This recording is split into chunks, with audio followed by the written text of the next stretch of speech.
IT വ്യവസായത്തിൽ സംസ്ഥാനം വലിയ മുന്നേറ്റമാണ് കൈവരിക്കുന്നതെന്ന് മുഖ്യമന്ത്രി പിണറായി വിജയൻ. 1 ലക്ഷം കോടിയിലേക്ക് കേരളത്തിന്റെ IT കയറ്റുമതി എത്തിയതായും അദ്ദേഹം പറഞ്ഞു. കൊട്ടാരക്കരയിൽ R&D സെന്ററിന്റെ ഉദ്ഘാടനം നിർവഹിക്കുകയായിരുന്നു മുഖ്യമന്ത്രി.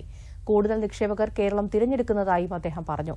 കേരളത്തിലെ ഉന്നത വിദ്യാഭ്യാസ മേഖല വ്യവസായ മേഖലയ്ക്ക് ഗുണകരമായ രീതിയിലാണ് പ്രവർത്തിക്കുന്നതെന്നും മുഖ്യമന്ത്രി വ്യക്തമാക്കി.